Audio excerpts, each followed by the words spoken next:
Hello and welcome students, আশা করি তোমরা সকলেই খুব ভালো আছো। জ্ঞান জ্যোতি কোচিং সেন্টারের পক্ষ থেকে তোমাদের সবাইকে আরো একবার স্বাগত।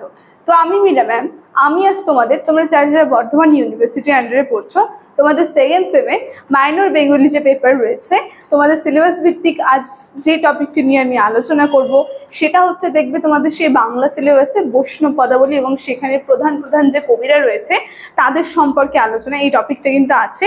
আজ আমি এই টপিকটা থেকে যে বিষয়টি নিয়ে আলোচনা করব সেটা হচ্ছে নিবেদন কাকে বলে এবং নিবেদন পর্যায়ে শ্রেষ্ঠ কবি কে ছিলেন তার কবি প্রতিভা সম্পর্কে কিন্তু আমি তোমাদের সঙ্গে আলোচনা করব। ঠিক আছে, এর আগে কিন্তু আরো যে বিভিন্ন বৈষ্ণব কবিরা রয়েছে এবং বিভিন্ন পর্যায়ে শ্রেষ্ঠ কবি কারা আছে, আক্ষেপানুরাগ, তারপরে নিবেদন, এই যে নিবেদন নিয়ে আজ আমি আলোচনা করব। এর আগে কটা ক্লাস করিয়েছি, সেটা না দেখে থাকলে অবশ্যই একবার একটু দেখে নেবে। ঠিক আছে, দেখো তাহলে আজকের ক্লাসের আলোচনাটি আমি শুরু করছি। তার আগে তোমাদের সঙ্গে একটা গুরুত্বপূর্ণ ইনফরমেশন আমি জানিয়ে দিয়ে যাই। তোমরা যারা ভাবছো আমাদের সঙ্গে অনলাইন ক্লাসে, এই সেমে অনলাইন ক্লাসে বা নোটসের জন্য যোগাযোগ করবে বা যুক্ত হবে, তাদেরকে বলি, তোমরা যারা বর্ধমান ইউনিভার্সিটির আন্ডারে আছো, তোমাদের কোর্স ফিটা প্রথমে বলে দিই। সেকেন্ড সেমে তোমাদের কোর্স ফি রাখা হয়েছে 599। ঠিক আছে, তার সঙ্গে আমাদের সঙ্গে যুক্ত হতে গেলে তোমাদের কি করতে হবে, দেখো এখানে দুটি নাম্বার আছে, এই যে দুটি নাম্বার, এই নাম্বার দুটি হচ্ছে আমাদের Gyan Jyoti coaching centre official helpline number. যে কোনো একটি নাম্বারের সঙ্গে যোগাযোগ করে কিন্তু তোমরা আমাদের সঙ্গে যুক্ত হয়ে যেতে পারবে। ঠিক আছে, এতটুকুনি বলার ছিল। দেখো আলোচনাটি তাহলে আমি শুরু করছি। প্রথমে বলেছি এটা হচ্ছে আজকের আমার টপিক, সেটা হচ্ছে নিবেদন কাকে বলে এবং নিবেদন পর্যায়ের শ্রেষ্ঠ কবি, তার সঙ্গে তার রচিত দুটি পদের উল্লেখ নিয়েও কিন্তু, দুটি পদ নিয়েও কিন্তু আমি আলোচনা করে দেবো। ঠিক আছে, দেখো আমরা দেখবো বৈষ্ণব সাহিত্যে, এখানে স্পেলিংটা একটু ঠিক করে নেবে, বৈষ্ণব সাহিত্যে প্রার্থনা ও নিবেদনের অবস্থান পাশাপাশি। এর আগে আমি তোমাদের সঙ্গে প্রার্থনা যে রয়েছে, প্রার্থনা পর্যায়ের যে পদ যে রয়েছে, এই পদ নিয়ে কিন্তু আলোচনা করেছি। আমরা দেখবো এর পাশাপাশি পদটা রয়েছে এই নিবেদন পর্যায়ের। কেন? কারণ প্রার্থনা বা নিবেদন এই দুটা জিনিস আমরা দেখবো, মানে ভগবানের কাছে কিছু চাওয়া। ঠিক আছে, ভগবানের কাছে কিছু নিবেদন করা, ভক্ত তার ভগবানের কাছে কিছু চাচ্ছে, সেই সমস্ত বিষয় কিন্তু বৈষ্ণব যারা কবি রয়েছে তারা কিন্তু তাদের পদগুলির মধ্যে সেটা উল্লেখ করে। দেখো সেটাই বলছে যে বৈষ্ণব, স্পেলিং গুলো একটু ঠিক করে নেবে। ঠিক আছে, বৈষ্ণব পদসাহিত্যের একটি বিশেষ রস পর্যায় হচ্ছে নিবেদন। কি বলছে নিবেদন বলতে?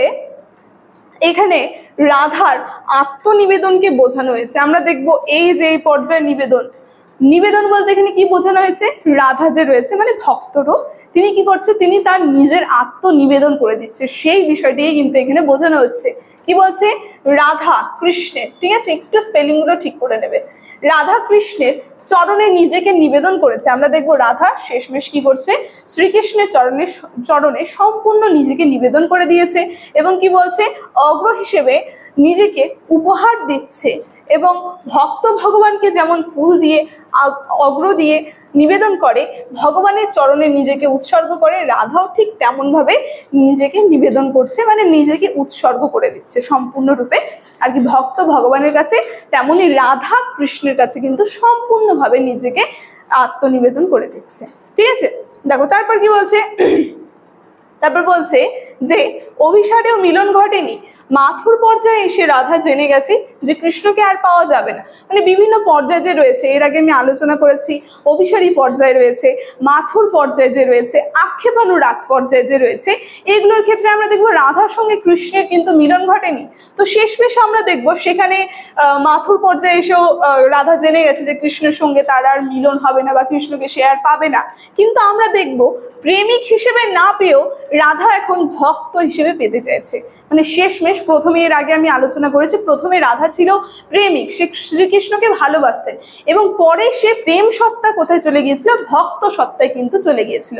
যেমন ভগবানকে ভক্ত পেতে চায়, ঠিক তেমনই কিন্তু রাধা ভক্ত হিসেবে তার শ্রীকৃষ্ণ যে ভগবান রয়েছে তাকে পেতে চেয়েছিল অন্তিম সময়। আমরা তাই দেখবো সে প্রেমিকা হিসেবে কৃষ্ণকে ঠিক পায়নি, কিন্তু তারপরে সে ভক্ত হিসেবে শ্রীকৃষ্ণকে পাওয়ার চেষ্টা করেছে। কি বলছে, অভিসার, আক্ষেপানুরাগ, প্রেমিক রাধা, এই পর্যায়ে এসে হয়েছে ভক্ত রাধা। এই যে একটুক্ষণ আগে আমি বললাম অভিসার পর্যায়ে দেখবো, আক্ষেপানুরাগ পর্যায়ে দেখবো, সেখানে রাধা ছিল প্রেমিক, কিন্তু যখন তিনি এই পর্যায়ে আসলেন তখন তিনি হয়ে গেলেন ভক্ত রাধা। মানে ভক্তের সঙ্গে যে ভগবানের সম্পর্ক, সেই সম্পর্ক কিন্তু স্থাপন হলো। কি বলছে যে ভক্ত যেমন নিজের সমস্ত মনোবাসনা পূরণের নিমিত্তে ভগবানের চরণে নিজেকে উৎসর্গ করে, রাধাও তেমনই ভাবেই নিজেকে উৎসর্গ করে চলছে, মানে করে দিচ্ছে। যেমন ভক্ত নিজের সম্পূর্ণ মনোবাসনা সব ত্যাগ করে সম্পূর্ণভাবে ভগবানের কাছে সমর্পণ করে দেয় নিজেকে, রাধাও ঠিক তাই করছে, সম্পূর্ণভাবে নিজেকে সমর্পণ করে দিচ্ছে শ্রীকৃষ্ণের কাছে। তাই বলছে যে অভিসার আক্ষেপানুর আগে রাধার থেকে এই পর্যায়ে রাধা সম্পূর্ণ ভিন্ন। মানে অভিসারী পর্যায়ে আমরা দেখবো একটা প্রেমিক প্রেমিকার যে মিলন হয় বা তারা যে সাক্ষাৎ করে, তাদের মধ্যে যে প্রেম, সেই সমস্ত জিনিস কিন্তু আলোচনা করা হয়। কিন্তু এই যে নিবেদন, তারপর প্রার্থনা যে রয়েছে, এই পর্যায়ের পদের মধ্যে দেখবো রাধা সম্পূর্ণ আলাদা, সে ভক্ত রূপ নিয়ে নিয়েছে, তার মধ্যে ভক্ত সত্তা কিন্তু উৎপন্ন হয়েছে। তাই বলছে এই রাধা ভক্ত রাধা, ভগবানের চরণে নিজেকে বলি দিতেও সে প্রস্তুত। সেই অনুভূতির প্রকাশ অনেক গভীর এবং ব্যঞ্জনাময়। কি বলছে, ইহা যেন প্রেমের চূড়ান্ত পরিণতি, মানে প্রেমের যে শেষ পরিণতি থাকে, যেখানে সম্পূর্ণরূপে নিজেকে দিয়ে দেয় এবং সেখানে ভগবানের কাছে তার কিছুই চাওয়া পাওয়া থাকে না, শুধুমাত্র নিজেকে সমর্পণ করা থাকে। তো আমরা দেখবো সেটাই প্রেমের চূড়ান্ত রূপে পরিণত হয়েছে রাধার প্রেম।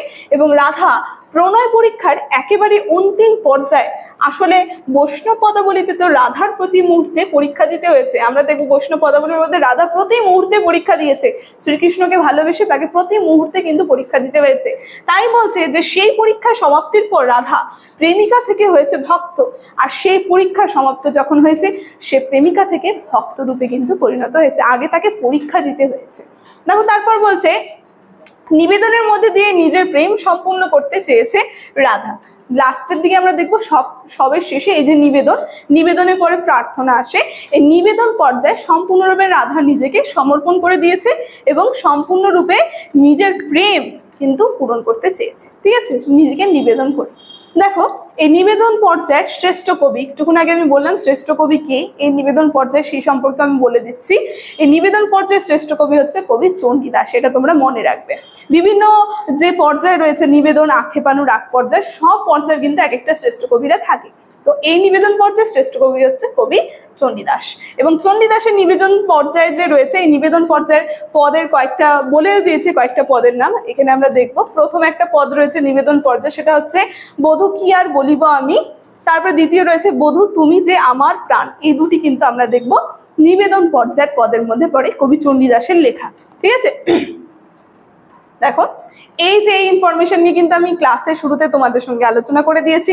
তো আজকের ক্লাস আমার এতটুকুনি থাকছে। ভিডিওটি শুরু থেকে শেষ অবধি দেখার জন্য থ্যাংক ইউ।